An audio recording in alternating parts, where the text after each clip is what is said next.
Seorang pria bernama Leon tampak bersimpuh, tangannya terikat ke belakang. Mendadak sosoknya dikelilingi oleh para tentara Jepang yang menodongkan senjata padanya. Tentara Jepang itu menuduh Leon sebagai orang yang melakukan pengeboman di stasiun Gyeongsong yang menewaskan komandan mereka. Saat lawannya lengah, Leon berhasil melepaskan diri dari ikatannya. Para tentara semakin curiga hingga akhirnya ia menembak Leon di dada. Tapi Leon tak terluka sedikit pun. Para tentara tak tahu kalau Leon adalah siluman rubah ekor 9 dan kekuatannya setara dewa. Leon kemudian membabat habis semua tentara dengan mudah. Seorang prajurit ia biarkan hidup. Kemudian dengan menggunakan bahu prajurit itu, membidik seorang pria di kejauhan yang dengan santai menyalakan rokok. Ternyata pria itu adalah Lirang, adik Leon. Lirang yang kesal kemudian mengambil basoka dan menembak ke arah Leon. Terjadilah aksi saling tembak-menembak dan saling berkelahi. Sambil terus bertempur, Leon merasa bingung mengapa sang adik bisa ikutan terdampar di tahun 1938 seperti dirinya.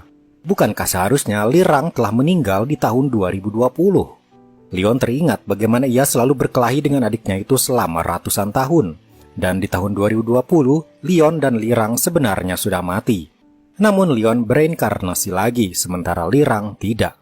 4 bulan setelah kematian Lirang, Leon yang hidup kembali menemui seorang wanita bernama Taluipa, sang penguasa sungai kematian, dan protes mengapa adiknya itu tak bisa bereinkarnasi. Taluipa mengatakan Lirang tak bisa bereinkarnasi sebab terlalu banyak manusia yang telah ia bunuh. Leon ingin saudaranya hidup kembali dan berjanji pada Taluipa untuk melakukan apa saja. Taluipa akhirnya memberikan syarat, yakni Leon harus menjadi kaki tangannya. Selain itu, Leon harus menjadi siluman rubah ekor 9 kembali. Leon setuju dan menandatangani kontrak tersebut. Masalah muncul saat suatu hari ketika Leon bersantai di kafe, suami Taluipa mendatanginya dan memberitahu bahwa seorang pria bertopeng mencuri sebuah kristal bernama batu penjaga. Akibat hilangnya kristal itu bisa fatal. Keseimbangan dunia manusia dan dunia roh menjadi kacau. Taluipa meminta Leon untuk segera menemukan batu itu dan diberi jam tangan yang mengingatkan Leon bahwa ia harus kembali sebelum fajar. Seorang pria datang bernama Shinju, sahabat Leon, berkata akan membantu Leon dalam misinya kali ini. Mereka pun memasuki gerbang waktu. Leon akhirnya melakukan perjalanan kembali ke tahun 1938 saat era penjajahan Jepang di Korea. Di tengah kota, Leon melihat sosok pria bertopeng yang terus mengawasi dirinya. Leon sadar orang itulah yang mencuri kristal batu penjaga. Leon mengejar pria bertopeng itu hingga pertempuran keduanya tak terhindarkan. Sementara itu, tak jauh dari tempat mereka bertarung, seorang wanita berpakaian ningrat menerima sebuah tas dari 2 orang pria. Wanita itu kemudian mendekati sebuah mobil yang dijaga oleh banyak pasukan Jepang. Saat wanita itu mendekat dan hampir melemparkan bungkusan dari dalam tas, Leon dan pria bertopeng bertempur di situ. Batu yang dicari Leon terjatuh di tanah. Sementara itu, wanita tadi kembali melemparkan bungkusan yang ia bawa. Terjadilah ledakan hebat di sana. Leon menggunakan kesempatan ini untuk berusaha mengambil batu penjaga tersebut, namun seorang pria berhasil mengambilnya. Leon pun kini mengejar pria itu. Pria itu membawa batu kristal tersebut ke sebuah gubuk yang ternyata dia adalah anak buah dari Lirang. Leon tak menyangka dia akan bertemu dengan adiknya. Leon kemudian memeluk saudaranya dengan hangat, tetapi Lirang tampak tidak menyukainya. Leon akhirnya menyadari bahwa di era ini adiknya memang belum mati. Lirang kemudian mengajak Leon untuk makan dan minum. Tanpa curiga, Leon meminum apa yang dihidangkan oleh adiknya. Namun seketika Leon sadar adiknya memasukkan racun ke dalam minuman tersebut. Leon pun pingsan. Di tempat lain, wanita tadi yang bernama Eunho sedang dikejar banyak orang akibat ledakan yang ia buat. Ia tertembak dan menabrak seorang pria mabuk. Si pria mabuk ini kemudian dihajar juga oleh orang-orang itu. Namun saat si pria ini mengatakan, "Awas, ada api," tubuh orang-orang yang mengejarnya mendadak terbakar. Pria ini bernama Muyong, dan dia kini menyelamatkan Eunho dan membawa wanita cantik ini ke rumahnya. Ketika akhirnya Eunho terbangun dan merasa lukanya sudah baikan, ia mengobrol dengan Muyong dan berterima kasih sudah menyelamatkannya. Kembali pada Leon, ia siuman dengan kondisi tangan terikat. Ia menyadari bahwa adiknya telah melaporkannya kepada tentara Jepang dan memfitnahnya sebagai pelaku pengeboman stasiun Gyeongsong. Kembali Leon dan Lirang tengah bertarung sengit. Lirang terkejut saat Leon mendadak menjatuhkan pedangnya dan diam saja saat Lirang melukainya dengan kapak. Leon mengatakan ia melakukan ini agar Lirang percaya bahwa ia tak ada niat melukai adiknya itu dan ingin berdamai dengannya. Leon mengelus kepala Lirang dan meminta adiknya itu untuk hidup lebih baik, kemudian ia pergi. Namun tiba-tiba dari belakang, Leon melihat Lirang ditusuk oleh pria misterius bertopeng, si pencuri kristal batu penjaga. Leon langsung memeluk adiknya itu sementara si pria bertopeng pergi dan menghilang. Leon membawa adiknya itu ke sebuah penginapan dan membaringkannya. Kondisinya sangat kritis. Leon pun keluar mencari bantuan. Leon bertemu dengan seorang pria bernama Do Bangsak yang punya kemampuan untuk membuat manusia hidup abadi dan menjadi muda kembali. Bangsak sendiri adalah sosok yang ditakdirkan untuk berumur panjang dan tak bisa mati. Leon mendatanginya dan mencoba untuk melakukan tawar-menawar dengannya agar Bangsak bersedia untuk menyelamatkan Lirang. Bangsak bersedia memberikan umur panjang pada Lirang asalkan Leon membawa sebuah pedang bernama pedang Uturi untuknya. Bangsak sudah lelah dengan umur panjangnya dan hanya pedang Uturi yang bisa membunuhnya. Leon pun menyetujui syarat ini.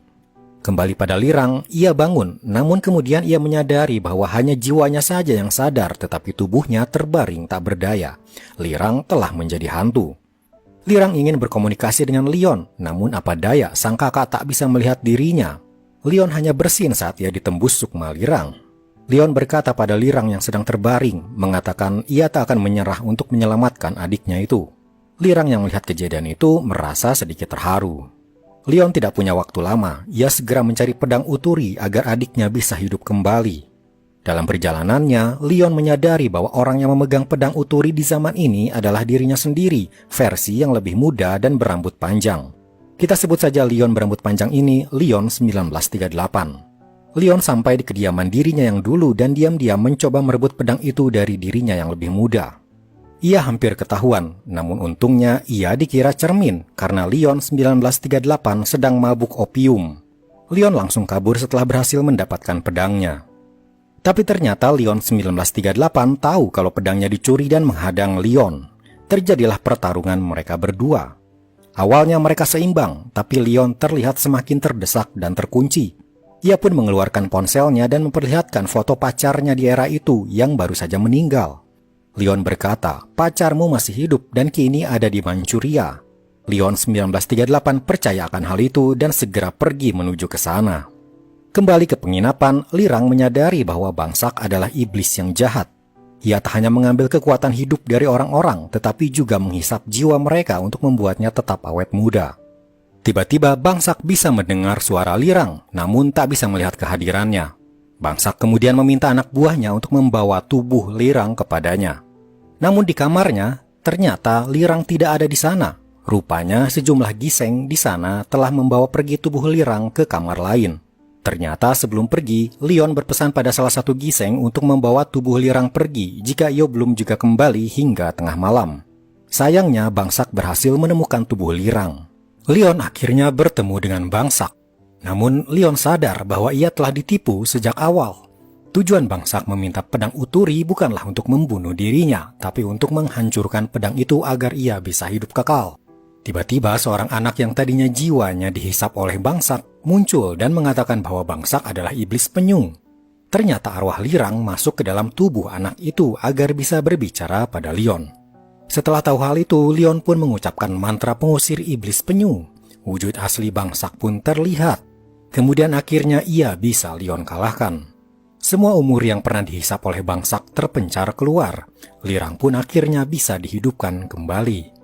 Namun sayangnya, Leon telah gagal mengembalikan batu kristal karena gerbang waktu tertutup sehingga membuatnya terjebak pada tahun 1938. Di suatu siang, Leon dan Lirang kini menaiki kereta untuk menuju suatu tempat. Di dalam kereta banyak orang dan tentara Jepang juga. Alasan Leon ada di kereta ini adalah karena beberapa jam lalu ia mendatangi Taluipa di era ini untuk menanyakan bagaimana caranya ia bisa kembali ke tahun 2023 lagi. Taluipa berkata, kalau kau ingin kubantu, kau harus membantuku juga. Kau harus mengambil seruling emas yang nanti siang akan dibawa di sebuah kereta menuju Busan. Maka Leon pun kini ada di kereta itu dalam misi mengambil seruling emas. Seruling itu ada pada seorang prajurit Jepang. Sementara itu di gerbong lain, seorang wanita cantik dan kuat bernama Hongju. Kekuatannya setara dewa juga sama dengan Leon dan dia sangat terobsesi pada Leon karena ketampanannya.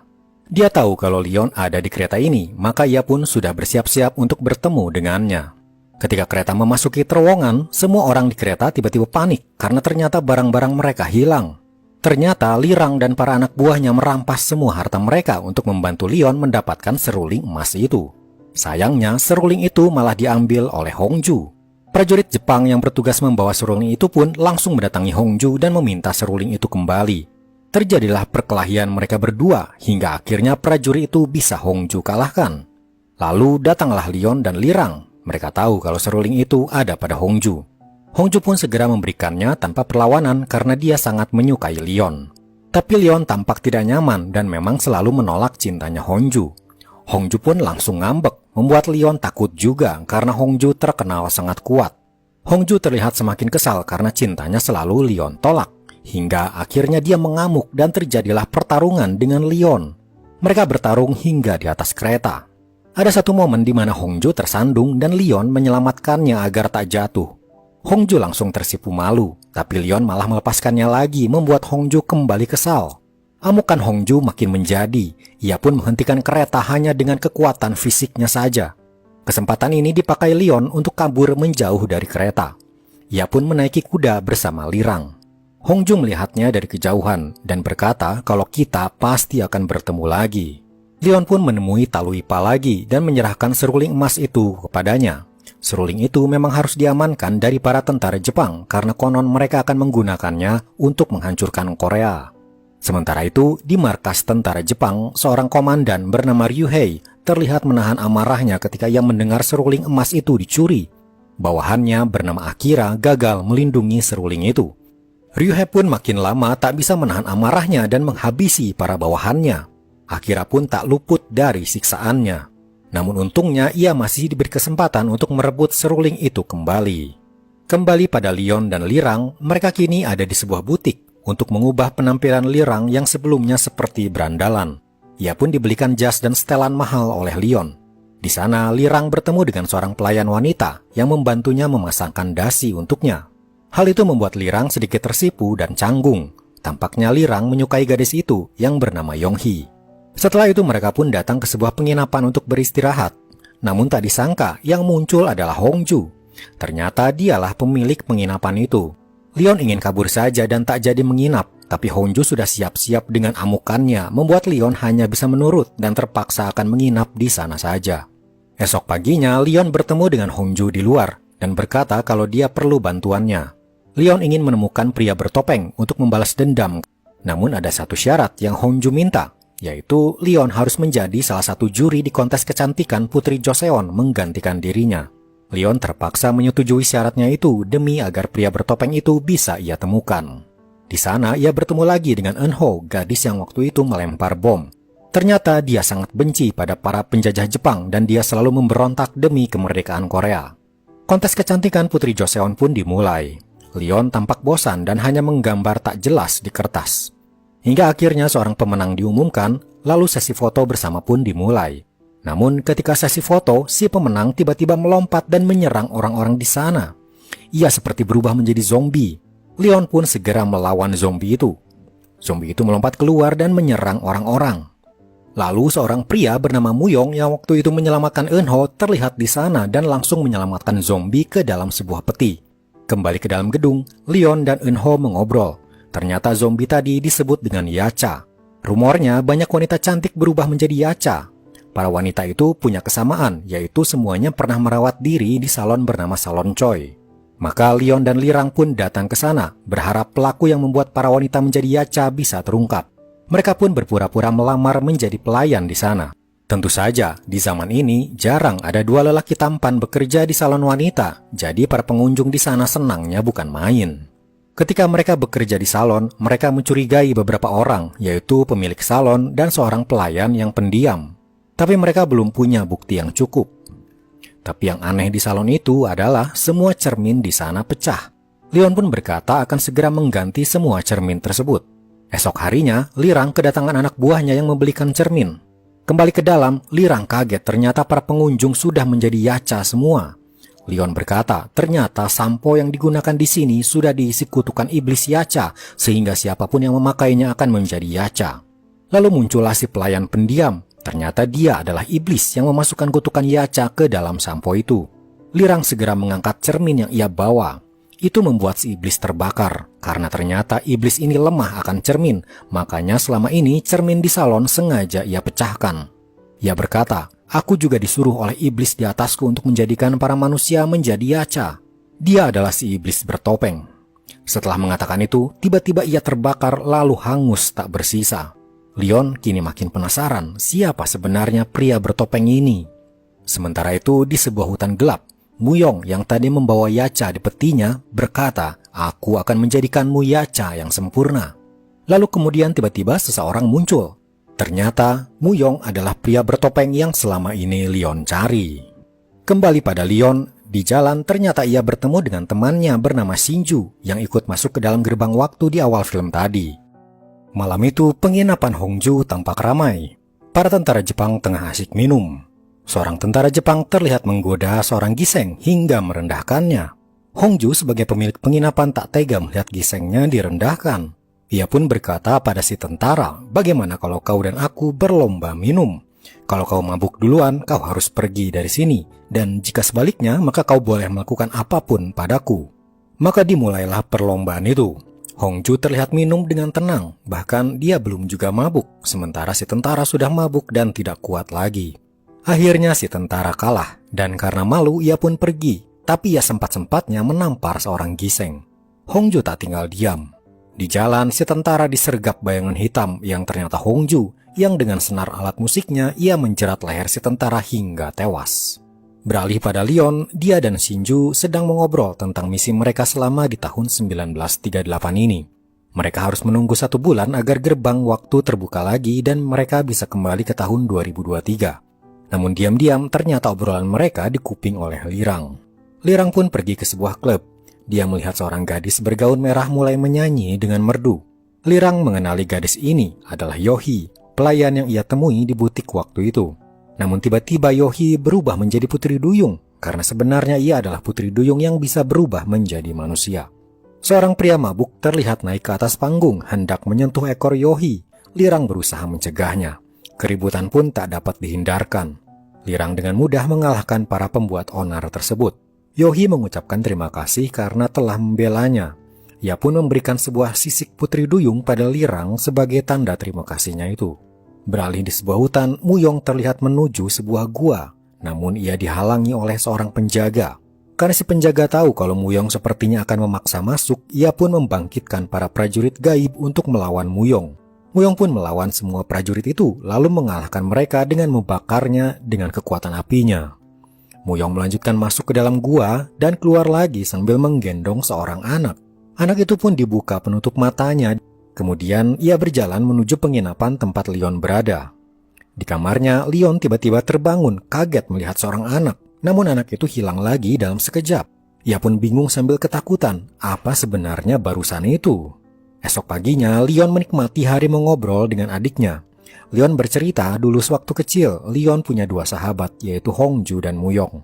Sedari kecil mereka bertiga adalah para dewa gunung, masing-masing punya kekuatan hebat. Namun beranjak dewasa, mereka kini menjadi rival karena punya tujuan hidup masing-masing. Beralih pada Hongju, ternyata dia pergi menemui Muyong.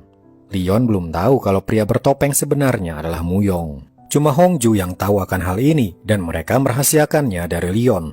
Muyong bercerita, alasan waktu itu ia menusuk Lirang adalah karena ia ingin membalas dendam pada Leon atas kematian kakaknya. Setelah itu Hongju pun pulang. Di atas jembatan ia melihat Leon.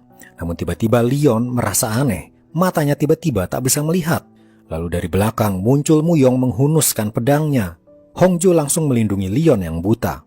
Ketiga sahabat itu kini menjadi rival, tapi Hongju masih ingin melindungi Leon. Leon pun diajak pulang oleh Hongju. Leon tak tahu Muyong baru saja mencoba membunuhnya. Hongju pun kini mendatangi kediaman Muyong dan melihat seorang anak dengan sosok mengerikan. Ternyata dialah yang menyebabkan Leon buta ketika semalam ia datang ke kamar Leon.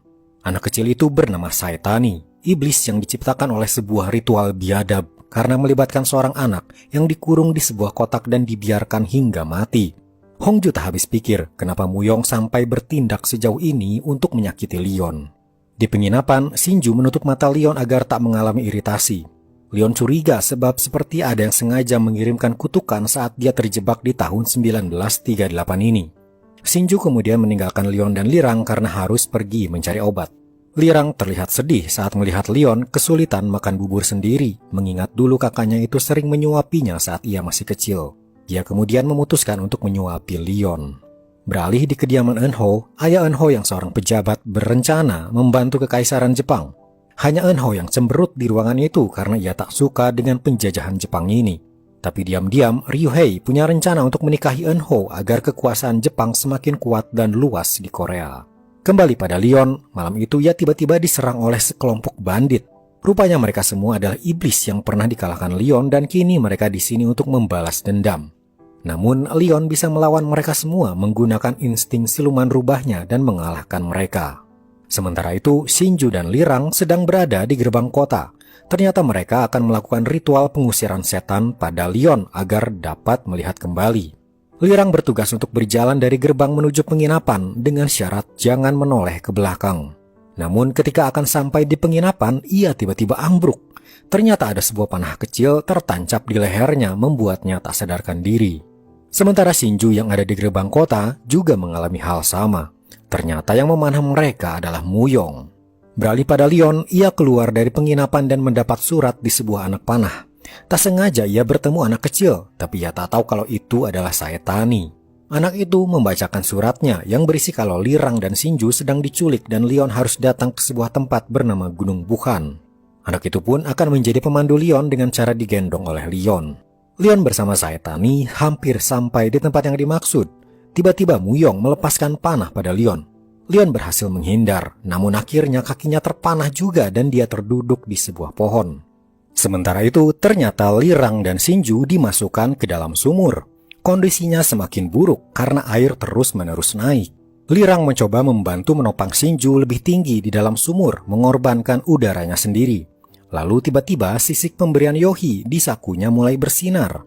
Di saat yang sama, Yohi mendapat firasat Lirang berada dalam bahaya. Kembali pada Leon, ia terus mencari Lirang dan Shinju dan berhenti di mulut gua tempat Saetani waktu itu diambil oleh Muyong. Saetani tiba-tiba berkata pada Leon, "Kenapa kau lupa padaku?" Leon bingung apa maksudnya ini. Tapi saat Leon mendengar suara lonceng, ia baru ingat bahwa dulu ketika Leon masih menjadi dewa gunung, ia melihat seorang anak membebaskan seekor ikan mas. Leon menghadiahinya sebuah lonceng.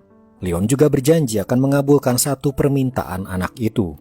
Lalu pada suatu hari, anak itu dibawa untuk dijadikan tumbal pemanggilan iblis. Ia dibiarkan lapar dan haus di dalam sebuah kotak. Ia memanggil nama Leon meminta bantuannya, namun hingga ia mati, Leon tidak datang. Hati Leon hancur melihat masa lalunya ini, karena waktu itu ia sudah tidak lagi menjadi dewa gunung, jadi tak bisa menyelamatkan anak tersebut. Leon pun kini memeluknya, meminta maaf padanya dan menyebutkan nama anak itu yang bernama Lea. Lea akhirnya sudah tak marah lagi, dan wajahnya kembali menjadi tidak menyeramkan. Mata Leon pun kembali bisa melihat. Lea pun memberitahu di mana Lirang dan Shinju berada. Akhirnya Leon bisa menemukan sumur itu dan segera menyelamatkan Shinju dulu. Tiba-tiba seorang wanita masuk ke sumur. Ternyata dia adalah Yohi, langsung menyelamatkan Lirang karena mendapat firasat dari sisik yang ia berikan. Akhirnya Lirang juga berhasil selamat. Sementara di hutan, Muyong marah karena rencananya gagal. Ia bersumpah akan terus membalas dendam pada Leon bagaimanapun caranya. Lirang pun dirawat oleh Yohi. Walaupun dia berhasil selamat, namun kondisinya masih lemah. Leon dan Shinju sudah bisa melihat tampaknya Lirang dan Yohi bisa jadi pasangan. Namun sepertinya Lirang masih gengsi dan malah berkata ingin membayar utang budinya karena Yohi telah menyelamatkannya. Leon pun keluar dan bertemu dengan anak buah Lirang. Mereka sempat membagikan gambar pria bertopeng ke orang-orang dan akhirnya mendapat info kalau si pria bertopeng pernah mencuri kotak perhiasan di sebuah rumah orang kaya. Sementara itu di rumahnya Muyong membuka kotak perhiasan yang telah ia curi, tapi barang yang ia cari tidak ada di kotak itu. Muyong pun berkeliling kota membagi-bagikan perhiasannya pada pengemis dan orang miskin. Di malam hari, Shinju dan Leon menyatroni rumah seorang pejabat kaya bernama Sunwoo. Leon menyuruh Shinju untuk mencuri kotak perhiasan milik keluarga ini. Shinju berhasil menyelinap ke dalam, tapi saat mencoba mencuri kotak perhiasan, dia ditahan di bawah todongan senjata oleh Eunho. Ternyata Eunho adalah anak dari pejabat Sunwoo. Yang membuat Shinju kaget lagi, ternyata Eunho adalah Yuri yang di tahun 2023 merupakan istrinya. Tapi tentu saja Eunho tak kenal Shinju ini siapa. Shinju pun menyambar sebuah kotak dan berlari kabur. Ia sempat tertembak beberapa kali tapi masih bisa berdiri. Ketika di luar, Shinju dan Leon pun berlari pulang. Tapi di tengah jalan, Leon kembali bertemu dengan si pria bertopeng. Pertarungan keduanya pun terjadi kembali. Rupanya pria bertopeng alias Muyong menginginkan kotak yang baru saja dicuri Shinju tadi.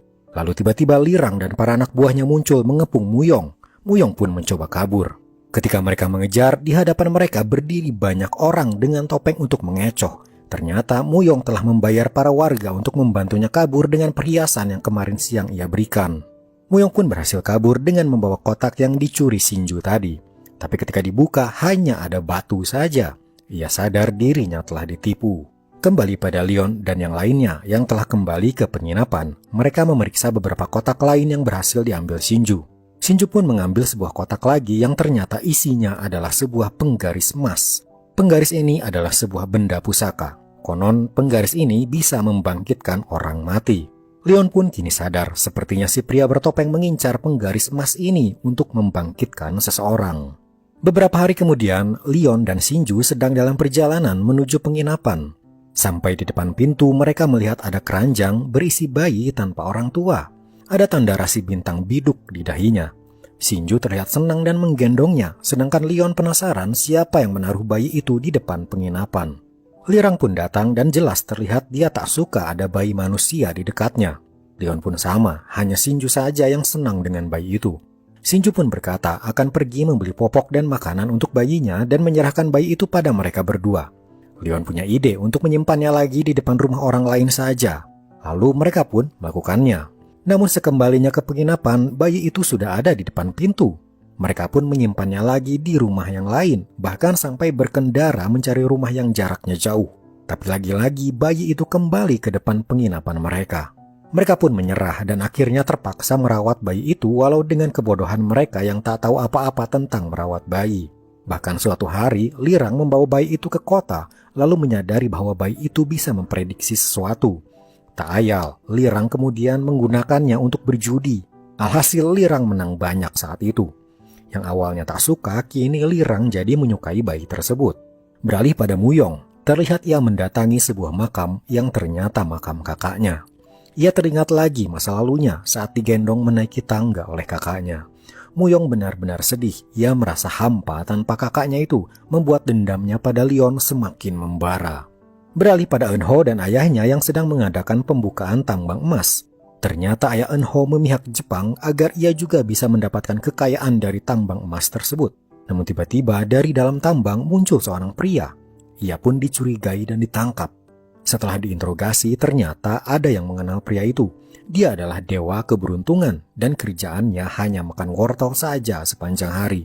Dewa ini bisa menemukan lokasi emas dengan mudah dan pihak Jepang ingin kekuatannya. Tapi dewa ini punya satu syarat. Ia ingin dicarikan seorang bayi dengan dahi bertanda rasi bintang. Maka pihak Jepang pun mulai mencari di seisi kota. Mereka bahkan membuat poster dan bersedia memberikan hadiah 1 juta yen bagi yang bisa menemukannya. Leon dan yang lainnya kebetulan sedang berjalan-jalan dengan bayi itu dan melihat poster tersebut. Mereka langsung kabur ketika para warga mengenali bayi itu dan mulai mengejar. Untungnya mereka bisa lepas dari kejaran para warga dan bayi itu pun selamat. Leon heran mengapa pihak Jepang menginginkan bayi itu yang ia beri nama Miho, bahkan mengadakan sayembara untuk mendapatkannya. Lirang pun kemudian menunjukkan kemampuan Miho yang bisa meramal letak koin yang disembunyikan dengan tepat. Leon pun sadar sepertinya Miho adalah dewi keberuntungan. Ia kini merasa cemas karena pihak Jepang kini mengincar Miho. Belum lagi ia juga harus berhadapan dengan si pria bertopeng. Sementara itu, Hongju yang baru saja keluar dari stasiun dihadang oleh bawahan Ryuhei. Mereka menyampaikan kalau Jenderal Ryuhei ingin bertemu dengannya. Hongju bersikap waspada dan ikut bersama mereka. Ia pun bertemu dengan Ryuhei. Ryuhei berkata, "Aku butuh seorang bayi yang saat ini bersama Leon di penginapanmu." Awalnya Hongju menolak, tapi Ryuhei memberitahu kalau salah satu gisengnya disekap. Ryuhei menawari pertukaran nyawa antara giseng itu dengan bayi yang ada pada Leon. Tanpa berkata apapun, Hongju kembali ke penginapan, mengambil Miho saat yang lain sudah tidur dan pergi lagi menuju Ryuhei. Di sana sudah ada dewa keberuntungan si pemakan wortel. Dewa itu ditanyai, "Sekarang kau sudah mendapatkan bayimu. Sekarang di mana lokasi tambang penuh emas berada?" Tapi dewa ini diam saja, membuat Akira mengancam untuk menembak bayi ini. Hongju kemudian memohon dengan sopan sambil berlutut yang membuat dewa itu akhirnya memberitahu sebuah lokasi di sungai. Sementara itu, Leon dan Shinju terlihat masuk ke markas kepolisian Jepang dan menyamar sebagai polisi di sana. Mereka sudah tahu kalau Miho diambil Hongju dan kini mereka akan melakukan sebuah misi. Kembali pada Hongju yang kini ada di sungai, dewa keberuntungan terlihat menyusuri sungai dan masuk ke dalam air. Tak lama ia mengambil sesuatu dari air, ternyata itu emas. Ternyata di malam ketika Miho diambil Hongju, ia membangunkan Leon dan memberitahu rencananya. Ia akan berpura-pura membawa Miho ke Ryuhei, sementara Leon harus membebaskan seorang giseng yang disekap di kantor polisi. Maka kini Leon pun melakukan misi itu. Ia akhirnya menemukan tempat giseng disekap dan segera membebaskannya. Kembali ke sungai, Akira kini bertanya lagi di mana lokasi lain yang penuh emas. Dewa keberuntungan memberitahunya, namun tiba-tiba Akira menembaknya. Tak sampai di situ, Akira juga terlihat akan menembak Miho. Namun tiba-tiba Miho menghindar dan melompat. Ternyata itu adalah Lirang yang selama ini menyamar jadi Miho. Terjadilah pertarungan antara Lirang dan Akira. Sementara itu, Leon kini sudah berhasil membebaskan giseng itu. Namun di kota, tak sengaja ia berpapasan dengan Ryuhei. Leon tiba-tiba mencium bau darah ketika melewatinya, pertanda Ryuhei adalah iblis. Seketika mereka langsung saling menghunuskan pedang bersiap bertarung. Namun seketika itu juga Ryuhei tiba-tiba menghilang. Leon hanya memegangi tangannya yang tampak gemetar, menyadari kalau kekuatan Ryuhei sangat besar. Sementara itu, Miho terlihat sudah kembali ke penginapan digendong oleh Leon. Ternyata kejadian di sungai itu berhasil dimenangkan Lirang dan mereka bisa kembali dengan selamat. Terlihat dewa keberuntungan juga masih hidup dan kini ia berpamitan dan akan membawa Miho yang seorang dewi keberuntungan pergi mengembara. Sebelum pamit, dewa keberuntungan memberikan tanda rasi bintang di tangannya Leon. Tanda itu suatu hari mungkin bisa menyelamatkan dirinya atau orang di sekitarnya. Di suatu malam, Leon mendengar namanya dipanggil dari luar. Ia pun keluar dan melihat sahabatnya, Muyong. Ia tak menyangka ia bisa bertemu dengannya lagi, padahal seharusnya Muyong sudah mati. Leon memeluknya, namun ia langsung bertanya siapa kau sebenarnya. Leon langsung mengeluarkan pedangnya dan menyerang Muyong. Ia tak percaya kalau pria ini adalah Muyong karena setahu dia Muyong sudah mati. Sementara itu, Hongju yang berada di kamarnya diberitahu oleh Jeo kalau ada sesuatu yang gawat di luar. Hongju pun melihat keluar dan melihat dua sahabatnya sedang bertempur. Ia berteriak untuk menghentikan mereka, namun mereka tak peduli. Karena kesal, ia langsung melemparkan pedangnya tepat menembus tubuh Leon dan Muyong seperti sate. Barulah mereka berhenti, kemudian Hongju langsung memarahi mereka berdua. Ia kemudian menarik pedangnya, Leon langsung muntah darah. Muyong terlihat sedikit khawatir pada Leon yang sedang sekarat itu. Hongju berkata pada Muyong, hanya kau yang bisa menyembuhkannya. Ini adalah ironi bagi Muyong. Di satu sisi selama ini ia dendam pada Leon, tapi ternyata ia tak tega melihat sahabatnya sekarat seperti itu. Maka akhirnya Leon pun dibaringkan di tempat tidur dan Muyong mulai menyembuhkan lukanya. Muyong adalah dewa gunung yang bisa menyembuhkan luka separah apapun. Leon beristirahat ditemani Hongju. Tapi sampai saat ini Leon masih belum tahu kalau Muyong adalah si pria bertopeng. Sementara itu di luar terlihat sebuah kantung merah di atap rumah yang ternyata disimpan Muyong. Ternyata itulah tujuan Muyong datang ke tempat Leon. Kantung merah itu ia dapatkan dari Raja Neraka yang berfungsi sebagai pemanggil iblis jahat. Muyong berencana memanggil iblis itu untuk menghabisi Leon. Esok harinya, Leon sudah baikan dan terbangun. Hongju pun kini seperti kembali ke masa lalu ketika mereka masih bertiga dan bersahabat. Mereka pun pergi berjalan-jalan menonton film. Setelah itu, mereka menyusuri kota hingga malam hari. Sementara itu di penginapan, para giseng sedang belajar. Ternyata gurunya adalah Eunho. Setelah belajar, karena bosan, mereka memutuskan untuk bermain permainan memanggil arwah. Cara bermainnya adalah 4 orang berdiri di masing-masing sudut ruangan. Satu orang berjalan ke satu orang lainnya, menepuk pundaknya, lalu kemudian orang itu berjalan juga. Terus begitu sampai nanti akan ada arwah yang muncul. Sebenarnya ini hanya permainan saja, namun ketika mereka memainkannya, tak disangka kejadian arwah sungguhan muncul.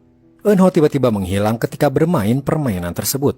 Ia pun kini seperti berada di tempat lain yang asing dan suasananya menyeramkan. Hongju yang baru saja pulang dari jalan-jalannya langsung marah ketika ia tahu para gisengnya bermain hal tersebut yang membuat Eunho menghilang. Tapi mereka curiga, biasanya permainan ini hanya memanggil arwah yang lemah, tapi kali ini ia sampai bisa menculik manusia, pastilah arwah ini punya kekuatan besar. Untuk menjemput Eunho kembali, mereka terpaksa memainkan permainan arwah lagi. Kali ini, Leon, Hongju, Muyong, dan Shinju memulai ritual permainan itu. Ketika di tengah permainan, terlihat bayangan Lirang di luar. Muyong tiba-tiba berkata, itu bukan Lirang, tapi iblis. Seketika Leon keluar hingga terjatuh, tapi ternyata itu memang Lirang. Muyong yang kemudian berkata, itu tadi bukan suaraku. Lalu akhirnya mereka sadar, giliran Hongju kini menghilang. Leon dan Muyong kini sadar, arwah yang melakukan ini bukanlah arwah sembarangan. Shinju yang punya kemampuan berbicara dengan hewan mendapat info dari seekor kucing, ternyata yang mengambil Eunho dan Hongju adalah seorang iblis bernama Sanbem. Mereka pun kenal siapa Sanbem, seorang iblis berkekuatan hebat. Tapi bagaimana iblis sekuat itu bisa muncul di penginapan Hongju? Ternyata semua itu adalah gara-gara kantung merah yang Muyong letakkan di atas atap. Dan kini Muyong menyesal karena sahabatnya Hongju menjadi korban karena ulah dirinya. Leon dan Muyong pun langsung melakukan ritual lagi untuk menjemput Eunho dan Hongju. Kali ini dibantu Lirang dan seekor kucing, mereka berdua berdiri di ruangan. Lirang memegang sebuah tali. Seketika ruangan itu menjadi gelap. Dan ketika Lirang masuk ke ruangan itu lagi, Leon dan Muyong sudah hilang, berganti menjadi tali yang bertautan ke sana kemari. Leon dan Muyong ternyata sudah ada di sebuah tempat gaib bernama Jalur Terkutuk. Jalur itu dibuat sedemikian rupa seperti sebuah kota. Dan ternyata mereka berdua dibuat menjadi pemain film zaman Joseon. Belum hilang kebingungan mereka melihat seorang aktris turun dari mobil. Ternyata dia Hongju. Namun Hongju ini tak kenal siapa Leon dan Muyong. Sepertinya iblis Sanbem membuat semua ilusi ini untuk mempermainkan mereka. Mereka berdua sudah mencoba berbagai cara untuk membujuk Hongju agar ingat kembali dan ikut bersama mereka. Namun Hongju menolak. Beralih pada Lirang, ia mendapat telepon dan ia mengenal suara itu suara Shinju, menyuruhnya untuk mengoleskan darahnya ke tali. Namun tiba-tiba suara Shinju berubah. Ternyata tadi adalah iblis Sanbem. Dia memang bisa menirukan suara siapapun sesuai keinginannya. Lirang juga kembali mendapat masalah ketika Sanbem berpura-pura menjadi Leon dan meminta mengeluarkannya. Berlanjut Lirang diserang oleh orang-orang bertudung. Tujuannya adalah Lirang melepas tali di tangannya agar Leon tak bisa pulang ke dunia nyata.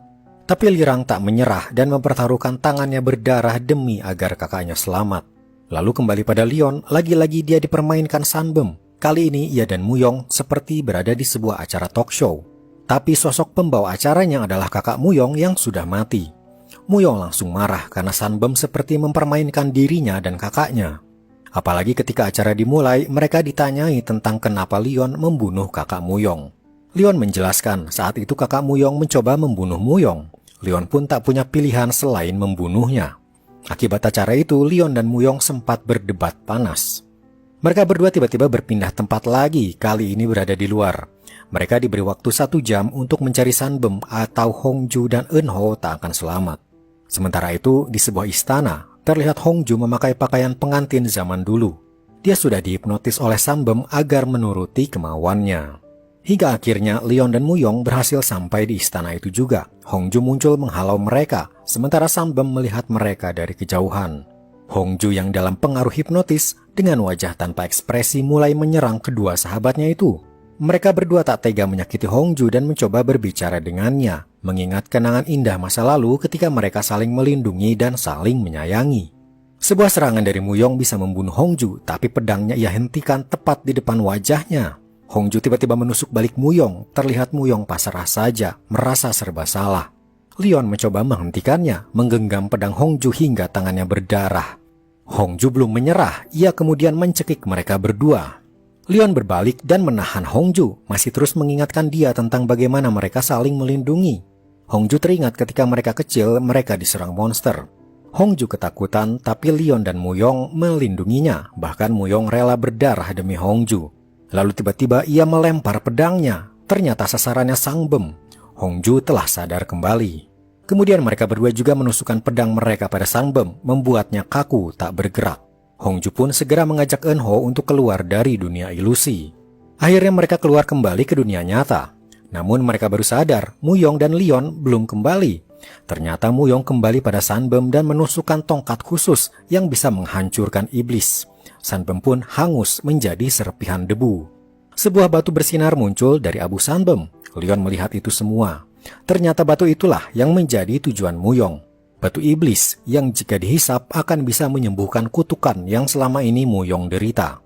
Setelah ia menghisap batu itu, kutukan Muyong pun hilang dan kini ia menjadi lebih kuat.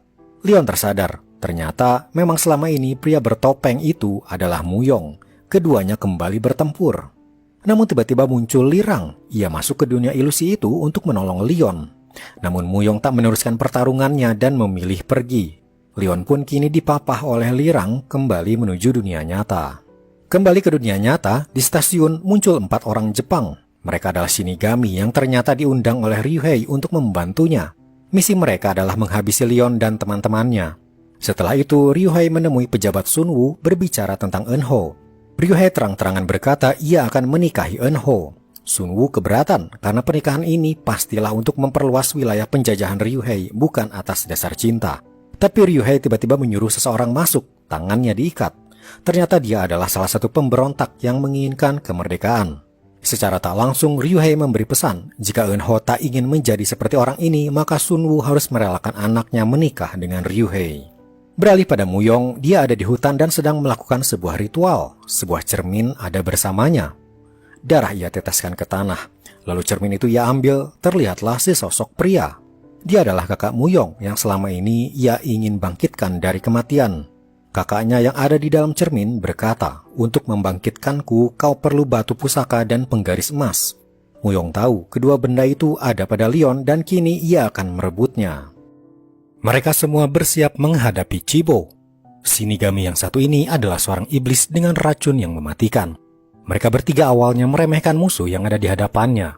Chibo jadi kesal, kemudian menjentikan jarinya.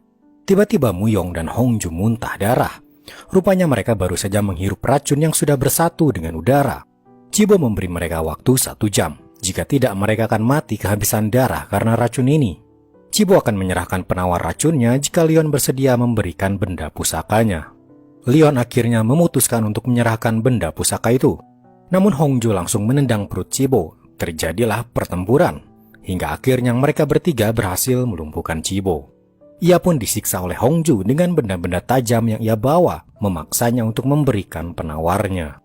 Namun Chibo keras kepala dan malah tersenyum. Kemudian ia malah meludahi mereka dengan cairan asam. Karena kesal, Hongju memukul Chibo berkali-kali hingga kepalanya membentur batu dengan keras, lalu ia tewas. Kembali ke Hotel Bando yang kini telah dipenuhi para yacha, Lirang dan Yohi semakin terpojok. Untungnya Shinju dan anak buah Lirang muncul membantu tuannya itu untuk menyelamatkan diri bersama Yohi. Mereka naik ke lantai atas untuk masuk ke sebuah kamar. Tapi tiba-tiba ia langsung digigit oleh yacha yang ternyata ada di dalam kamar sedari tadi. Lirang yang melihatnya bergegas menolong kekasihnya itu. Kembali ke hutan ilusi, mereka bertiga berusaha mencari jalan kembali ke hotel. Namun sejauh apapun mereka berjalan, mereka bertiga selalu kembali ke tempat yang sama. Keadaan semakin kacau sebab kini Muyong pingsan dan Hongju sekarat karena racun itu. Saat itulah Yuki, salah satu dari 3 Shinigami, muncul. Yuki berkata ia menyukai Leon dan memberikan sebuah boneka salju. Tentu saja Hongju tak suka melihat kedekatan keduanya dan menarik Yuki menjauhi Leon. Keduanya kemudian bertengkar memperebutkan Leon dan akhirnya berkelahi. Leon memegang tangan Yuki namun tangannya membeku. Ternyata Yuki adalah iblis salju yang punya kekuatan bisa membekukan orang. Leon kemudian membuat kesepakatan dengannya. Ia setuju untuk menukar satu benda pusaka dengan penawar racun untuk mengobati Muyong dan Hongju. Kembali ke Hotel Bando, Lirang membawa Yohi masuk ke kamar dan berusaha menghisap racun yacha dari bahu kekasihnya itu. Tapi Yohi tahu hal itu sia-sia saja. Yohi berkata pada Lirang untuk meninggalkannya saja. Dia takut nanti akan menjadi yacha dan malah menyerang Lirang. Tapi Lirang mengambil cincin dari sakunya dan memasangkannya di jari Yohi, sambil berkata ia tak akan pernah meninggalkan Yohi. Beralih pada Eunho, dia bertemu dengan Heja di jalan. Mereka pun masuk ke butiknya Heja dan membicarakan hal penting. Heja memperlihatkan sekotak berisi dinamit dan berkata ia akan memberontak demi kemerdekaan Korea. Eunho tiba-tiba punya ide dan berkata aku juga akan ikut dalam pemberontakan ini, yaitu ia akan memasang dinamit ini tepat di upacara pernikahannya nanti. Hal itu pasti akan membuat rakyat Korea tersulut semangatnya dan perjuangan untuk meraih kemerdekaan bisa tercapai. Maka malam itu, Eunho pun datang ke orang tuanya dan setuju untuk menikah dengan Ryuhei. Kembali pada Leon, akhirnya ia mendapat obat penawar racun itu. Namun keduanya masih ragu apakah penawar itu asli atau malah racun lagi. Untuk membuktikan keaslian penawar itu, Leon memutuskan untuk meminumnya terlebih dulu. Setelah menunggu beberapa jam, terlihat Leon baik-baik saja, membuktikan kalau penawar itu asli. Sementara itu, Yuki bertemu dua temannya dan memperlihatkan penggaris emas, salah satu benda pusaka hasil pertukarannya dengan Leon. Kembali ke hotel, kondisi Yohi semakin memburuk dan akhirnya ia tak sadarkan diri. Shinju bersama dua rekan yang lain kini ada di kamar bersama Lirang. Bawahannya Hongju berkata kalau sebenarnya ada penawar untuk mengobati efek Yacha ini. Waktu itu Jindo mendengar dari Muyong sendiri kalau Yacha bisa disembuhkan dengan bunga saffron. Kemudian Shinju ingat, ia pernah melihat bunga saffron di restoran hotel ini. Tapi restoran itu kini dipenuhi Yacha dan mereka harus mempertaruhkan nyawa untuk mengambilnya. Lirang pun memutuskan untuk mempertaruhkan nyawanya mengambil saffron itu demi kesembuhan Yohi. Untungnya teman-temannya bersedia membantunya. Ketiganya kemudian mengendap-endap menuju lobi. Mereka sadar sepertinya para Yacha kini tak bisa melihat namun pendengaran mereka masih peka. Mereka pun mengatur rencana untuk mengalihkan perhatian Yacha. Kembali pada Leon, dia memutuskan untuk menghabisi salah satu dari ketiga Shinigami dan meminta kedua sahabatnya untuk memulihkan diri dulu. Saat dia pergi, Hongju tiba-tiba memberinya pelukan. Namun tanpa sepengetahuan Leon, Hongju diam-diam mengambil tas berisi benda pusaka itu. Kembali ke hotel, Lirang mengendap-endap berusaha tanpa suara untuk memindahkan kotak musik guna memancing Yacha menjauh dari area restoran. Tak disangka mereka bertemu Satori. Ia berkata kalau ia ingin ikut membantu. Namun karena kecerobohannya, rencana mereka malah berantakan dan Yacha malah menyerang mereka. Kembali pada Leon, ia bertemu dengan seorang kakek tua. Kakek itu memohon Leon untuk menggendongnya karena kakinya terluka. Namun ketika mendekat, Leon menghujamkan pedangnya ke perut kakek itu. Ternyata Leon sadar kalau dia adalah salah satu Shinigami bernama Nyudo. Namun tiba-tiba Nyudo melompat ke pelukannya dan matanya bersinar menjadi biru. Ternyata Nyudo adalah iblis penukar tubuh. Dan kini ia bertukar tubuh dengan Leon. Kembali ke hotel, Lirang mencoba menyalakan pemutar musik untuk mengalihkan perhatian para Yacha. Rencananya sempat berhasil dan para Yacha bisa ditahan di satu ruangan. Namun ternyata jumlah Yacha semakin banyak dan Satori yang bertugas menahan pintu malah kabur sehingga pintu terbuka dan Yacha keluar lagi dan mengamuk. Di tengah kekacauan, Shinju diam-diam bergerak perlahan mengambil saffron di rak. Ia akhirnya berhasil mendapatkannya. Lirang dan yang lain bergegas kembali ke lantai 2, tapi Satori muncul lagi dan ingin bergabung. Namun yang lain sudah kesal padanya dan meninjunya. Akhirnya ia dikerubuti oleh para Yacha. Kembali pada Leon yang kini bertubuh Nyudo. Dia kurang beruntung karena dua Shinigami lain muncul mendekatinya. Leon pun bersembunyi dan bimbang apakah ia harus kabur atau menghampiri mereka. Akhirnya ia pun menghampiri mereka, berharap mereka belum tahu kalau Nyudo sudah bertukar tubuh. Untungnya mereka belum sadar kalau dirinya masih dianggap Nyudo asli. Tapi sialnya, mereka malah meminta untuk segera mendatangi bos mereka dan hanya Nyudo yang tahu tempat bosnya itu. Leon bingung harus berbuat apa. Tiba-tiba, dia mengajak mereka mendekat lalu menatap tajam mata mereka. Kembali ke hotel, Satori ternyata masih hidup, bahkan semua Yacha bisa ia kalahkan. Ternyata Satori adalah bos dari Shinigami yang selama ini berpura-pura culun. Ia pun kini berencana untuk menghabisi Leon dan yang lainnya. Kembali pada Hongju dan Muyong, kini mereka sedang bersama Nyudo yang bertubuh Leon dan mereka tak tahu kalau itu adalah Nyudo. Lalu tiba-tiba muncullah dua Shinigami lain, Ogama dan Yuki, langsung menyerang Hongju dan Muyong. Pertarungan pun terjadi. Hongju melawan Ogama, Muyong melawan Yuki. Ketika Hongju berhasil mengunci Ogama, ia menyuruh Leon di situ untuk menebasnya. Namun Leon malah menebas Hongju. Ia pun mengaku kalau dirinya bukanlah Leon, tapi Nyudo yang bertukar tubuh. Sementara Muyong juga dalam masalah. Ia berhasil dibekukan oleh Yuki. Hongju kesal dan menyerang mereka semua. Tapi dari belakang, Yuki memeluk Hongju dan tubuhnya seketika membeku juga. Saat keadaan genting seperti itu, Muyong yang punya kekuatan api perlahan bisa melumerkan es di tubuhnya, kemudian menyerang Yuki. Serangan itu fatal, membuat Yuki langsung ambruk. Ogama langsung marah menyerang Muyong dan pertarungan kembali terjadi. Muyong bergegas pada Hongju dan mulai mencairkan es dengan kekuatannya. Ogama datang dan mencoba meremukkan tubuh Muyong yang terus mencoba menolong Hongju. Melihat itu, Nyudo berkata ia ingin berpindah tubuh pada Muyong karena tertarik dengan kekuatannya. Ogama langsung mengunci Muyong dan Nyudo bersiap berpindah tubuh. Namun tiba-tiba Leon muncul menghadang kekuatan Nyudo. Mereka pun bertukar tubuh kembali seperti semula. Tanpa membuang waktu, Leon langsung mengeluarkan kekuatan pamungkasnya. Petir menyambar Nyudo, langsung menghanguskannya hingga tak bersisa. Dua Shinigami lainnya kabur melihat kejadian itu. Kembali ke hotel, akhirnya Lirang berhasil mendapatkan saffron dan meminumkannya pada Yohi. Perlahan kesadaran Yohi kembali dan dia akhirnya sembuh. Lirang akhirnya berhasil menyelamatkan kekasihnya itu. Kembali pada Leon dan kedua rekannya, mereka berbaring sejenak setelah pertempuran melelahkan tadi. Lalu mendadak tempat berubah, mereka kini kembali ke hotel. Namun tiba-tiba muncul Satori yang kini memakai baju tentara Jepang bersama dua Shinigami yang masih hidup. Dialah bos dari Shinigami selama ini. Dia langsung menghampiri Leon dan menghitung sampai 3. Leon menyerahkan benda pusaka tanpa perlawanan. Ternyata ia terhipnotis, dan hipnotis itu sudah Satori lakukan ketika dulu mereka bertemu dan bertatapan. Leon kembali sadar dan baru sadar kalau ia terhipnotis. Satori kembali menghitung. Kali ini sasarannya adalah Hongju dan Muyong. Mereka disuruh untuk saling mencekik. Melihat itu, Leon mengangkat tangannya tanda menyerah. Namun ternyata Leon juga mengucapkan kata Hore.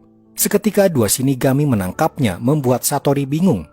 Ternyata sewaktu di hutan, Leon waktu itu menghipnotis kedua Shinigami ini. Jika kalian mendengar kata Hore dariku, ringkuslah bos kalian. Ternyata Leon juga punya kemampuan hipnotis. Leon pun menyuruh kedua Shinigami untuk melempar Satori dari ketinggian, lalu keduanya harus ikut melompat juga.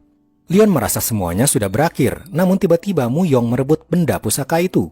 Ia pun berhasil mengambilnya lalu kabur. Ternyata kerjasama mereka hanya sampai di sini. Muyong pun terus kabur hingga sampai di sebuah hutan gelap. Di sana, sesosok di cermin berbicara padanya. Itu adalah kakaknya. Ternyata Muyong mengambil benda pusaka berupa penggaris emas untuk membangkitkan kakaknya kembali ke dunia nyata. Sementara itu, Leon dibawa ke penginapan karena luka-lukanya sehabis bertempur melawan Shinigami. Keadaan Hongju juga sama. Dia kini berbaring di tempat tidurnya dan dirawat oleh pengawalnya Jeyo. Setelah beberapa hari, Leon sudah mulai baikan. Eunho terlihat mendatanginya untuk meminta bantuan Leon. Dia ingin Leon ikut dalam pemberontakan karena Eunho akan meledakkan dinamit di hari pernikahannya. Leon pun menyanggupi hal itu demi membantu rakyat Korea di era tersebut. Setelah itu, Leon datang ke tempat Taluipa dan berkata kalau penggaris emas berhasil direbut oleh Muyong. Taluipa bercerita, dahulu kala ada dewa gunung asli. Dewa gunung itu menjadi jahat dan lupa diri sehingga sebagai hukumannya ia dibunuh dan kekuatannya dibagi ke dalam 4 benda pusaka. Salah satunya adalah penggaris emas itu. Leon tiba-tiba menyadari Muyong yang ingin membangkitkan kakaknya itu semua hanyalah tipuan dari sosok yang ada di dalam cermin. Sosok di cermin itu sebenarnya adalah dewa gunung asli yang jahat. Ia pun segera berlari mencari Muyong. Jika dewa gunung asli itu bangkit, maka kehancuran dunia ada di depan mata. Di hutan, Muyong sudah menyiapkan ritual untuk membangkitkan kakaknya. Dia belum sadar kalau sosok di cermin adalah seorang dewa jahat. Ritual pun dimulai, simbol di atas tanah dibakar. Ketika api perlahan menghilang, muncullah sosok yang selama ini Muyong nantikan. Dia masih menganggap yang ada di hadapannya adalah kakaknya yang ia peluk dengan hangat. Namun tangan sosok itu berkuku panjang dan hitam. Perlahan mempererat pelukannya membuat Muyong sulit bernafas. Kemudian ia berkata, aku sebenarnya adalah dewa gunung asli. Lalu hanya dengan satu sentuhan, ia menyentuh dahi Muyong yang langsung ambruk tak bergerak. Muyong langsung sekarat. Kekuatan dewa gunung asli memang maha dahsyat. Muyong tahu dirinya akan mati dan sekelebat kenangan masa lalunya ketika bersama Hongju dan Leon muncul di benaknya. Leon akhirnya tiba dan melihat Muyong yang sudah tak bergerak. Leon hanya bisa menangisinya. Sementara itu Lirang sedang berkencan dengan Yohi. Ketika Lirang meninggalkan Yohi sebentar, muncul seseorang di hadapan Yohi. Ternyata dia adalah Yuki yang belum mati. Dengan kecepatan luar biasa, dia seketika menebas leher Yohi. Darah mengucur deras. Sekembalinya Lirang, dia bingung Yohi sudah tak ada. Dia sadar ternyata Yohi dalam bahaya. Yohi terlihat dikurung di dalam sel bersama dengan Jeyo yang juga tertangkap oleh Shinigami. Sementara itu, Leon, Lirang, dan Hongju berdiskusi di mana kira-kira Yohi dan Jeyo disekap. Hongju akan meminta bantuan Taluipa yang punya kekuatan penglihatan 1000 km, berharap Taluipa bisa melihat di mana mereka berada. Namun di kediamannya, Taluipa ternyata kedatangan sesosok pria. Dialah sang dewa gunung asli yang kekuatannya super dahsyat. Dia mengulurkan tangannya membuat Taluipa gemetar ketakutan. Ketika Hongju sampai di sana, Taluipa berbalik dan terlihat sebelah matanya menghitam. Ternyata Dewa Gunung asli telah mengambil kekuatan penglihatan 1000 kilometernya. Sementara itu, para anak buah Lirang berhasil menemukan lokasi Yohi dan Jeo disekap, yaitu di penjara daerah bernama Sodemun. Mereka pun segera bergegas ke sana. Di penjara, para Shinigami disuruh oleh Akira untuk menyuntikkan mereka suatu cairan. Namun ketika ingin menyuntikannya, Jeo berhasil melawan, membuat satu suntikan pecah. Ia pun segera dibawa oleh Ogama keluar, sementara Yohi dijaga oleh Yuki. Tak lama kemudian, Lirang dan yang lainnya akhirnya sampai di tempat tersebut. Lirang menemukan ruangan tempat Yohi disekap. Yuki terlihat siap menyayat lehernya. Hongju langsung mengalihkan perhatian hingga berhasil menjauhkan Yohi dan Yuki, membuat Yuki pingsan. Lirang pun akhirnya bisa memeluk Yohi lagi. Sementara itu, di sebuah hutan, Jeo terlihat diikat oleh Ogama. Tangannya terlihat lebam, ternyata suntikan tadi berhasil disuntikan padanya. Hongju yang juga mencari di sekitar hutan mendengar teriakan Jeo yang memang sengaja dibuat oleh Ogama. Setelah itu Ogama pun kabur. Tak lama Hongju berhasil menemukan Jeo dan langsung melepaskan ikatannya. Namun di luar dugaan, Jeo berkata Hongju harus menjauh dari dirinya. Lalu tiba-tiba Jeo terlihat marah dan menyerang Hongju. Ketika Jeo berkata seperti ada yang bersiul di dalam kepalanya, Hongju sadar Jeo ada dalam pengaruh racun mematikan yang membuatnya tak bisa mengendalikan diri dan menyerang siapapun yang ada di hadapannya. Jeo pun sadar kalau akibat racun ini ia bisa saja membunuh Hongju. Maka Jeo memilih keputusan nekat, ia menusuk dirinya sendiri. Hongju hanya bisa berteriak melihat kejadian tersebut. Kembali ke penjara, terlihat Yuki sudah terbangun dari pingsannya dan Ogama juga sudah kembali dari hutan. Lirang harus menghadapi kedua Shinigami itu.